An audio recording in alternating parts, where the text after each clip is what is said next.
This is what I mean when the transphobia just comes out. The audacity and just the arrogance for cis women to believe that they own periods, that they own womanhood. You don't. Okay, you don't own periods. You don't own womanhood. You experience both, and both are different for every person. But as a cis woman, it doesn't belong to you. Who is gonna stand up for us? Who the fuck stands up for us? And us, I mean women, real women, biological women, women who were born with all the parts that you guys wish that you were. When does the delusion stop? What is the difference between you and someone who has been diagnosed to be mentally insane? What's the only difference is you don't have a straitjacket on. Stop talking out your fucking ass. Wake up. How are you projecting your anger on real women? Because we are the gatekeepers. We are the gatekeepers for periods. We the only one that fucking bleed, honey. We the only ones that can give birth. We make y'all people. We make y'all. Y'all come from us. You can't be us. You will never. You're chasing something you'll never, ever get. You'll never be there. While everyone is in an uproar about who can bleed and who can't, men have become so obsessed with women that they want to turn into one. And I find it quite flattering that womanhood seems so great to you guys. Y'all know me. You may not like what I got to say, but I'm going to say it anyways. In recent conversation, there's been a lot of uproar between trans women and real women. In my opinion, I think the most misogynistic thing that a man can do is reject his biology as a man and go into women-dominated spaces telling other women how he's a better woman than them because it's based off of his feelings of how he perceives a woman to be, while walking in society emulating what he believes a woman looks like by replicating other women. When we're discussing womanhood, I cannot go to another woman and ask her what it feels like to be a woman, because being a woman is not a feeling. However, being a woman, I absolutely am subjected to my reproductive organs that identify me as a woman. And saying that doesn't mean that I'm less than a woman. It just means that that is the beginning of my woman origin and my woman experience. And for the women who can't have a baby, we still recognize those women as women because they do have the reproductive organs to do so. However, we also understand that something is medically wrong with them. I will give credence to the fact that women are not the only people who have a period if we're identifying them that way, because non-binary people or trans men actually can also have a period, but at the basis of it, we call those biological women. However, when you're talking about trans women, we understand that that is something that biologically impossible you cannot do. The power struggle here that comes into play is when there is a very small minority of people imposing onto a larger group of people that are telling them what they would like to be called, how they would like to be treated, how they would like to be pronounced, and how they would like to be identified, but then you're imposing terminology onto them that they have yet to accept. So I must appease your feelings calling you by the pronouns that you identify with as, because you have chosen to make this decision about putting on a wig and putting on nails and putting on a dress. However, when I tell you I reject terms like birthing person or breastfeeder or real woman or biological woman or cisgendered woman, at this point then I should just understand and accept it because science says so. But science also says that the basis of your DNA, you are biologically a male. So why are we not listening to science all the way across the board? Seems a little hypocritical to me.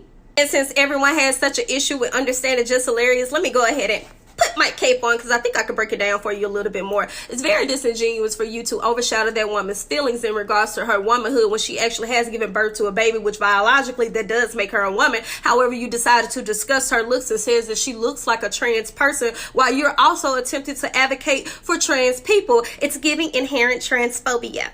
Also, to resurface the interview where she's relaying her experience of a man DMing her thinking that she was a trans woman to have sex with her probably offended her, because she's an actual woman, and it should be more of a slight to trans people considering the fact that that person has a fetish and just wanted to sexualize you and use you as an inanimate object. As a black woman, we have to be extremely mindful of how we attach ourselves to other intersectional groups when it comes to their issues, because we're always the first to remind people nobody respects us and nobody protects us, but we're the first to jump into the line of fire when other people need a defense. So here's a few things to remember when you're talking allyship. They're always present when it's time to give the tea or bash heterosexual men and amplify any bad experience that we've had in regards to our relationship issues. But anytime it's time to help these children and provide for them or be a better role model or even your protection, they are nowhere to be found.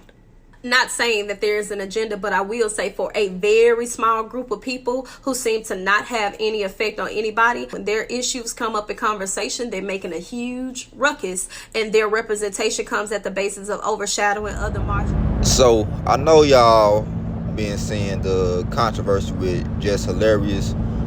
Basically she responded to a trans woman, a man who transitioned into a woman. And he basically said that natural women do not have a monopoly over periods. And Jess Hilarious responded basically saying like, that makes no sense whatsoever. Because women are born with that. Natural women are born with that as a biological function. It's nature. And it's very disrespectful to say that to women when they are born with that.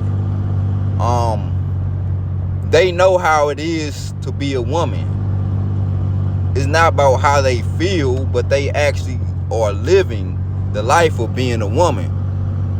And like the other sister said who spoke out against it, this is the most misogynistic thing you can do, is put on a wig and say that you feel like a woman and tell an actual woman how it is being a woman. And when I looked at the videos and looked under the comments, I seen a lot of women condoning this. The trans man saying that and calling Jess Hilarious transphobic. And the women supporting this is doing themselves a disservice, because a lot of these trans women, I'm not putting this on all trans women, but a lot of them have contempt for natural women. They want to replace natural born women. They want to be the woman. That's why a lot of them, they don't never want to say that they transition, because they consider themselves a natural woman even though they're not, even though they don't have the biological functions, even though they can't bear children. They're trying to compete in women's sports and out-compete women, knowing that they have an advantage over women because biologically they're built with more muscle mass, more stronger, more faster than a natural woman. That's why they get a rush out of tricking straight men into thinking that they are a natural woman. And then when you call them out on it, they want to say you're transphobic. And they use these derogatory terms for straight men and women, using the word cis, because we follow the natural order of things. All women should be in agreement and standing with Jess Hilarious, because you're doing yourself a disservice if you're not.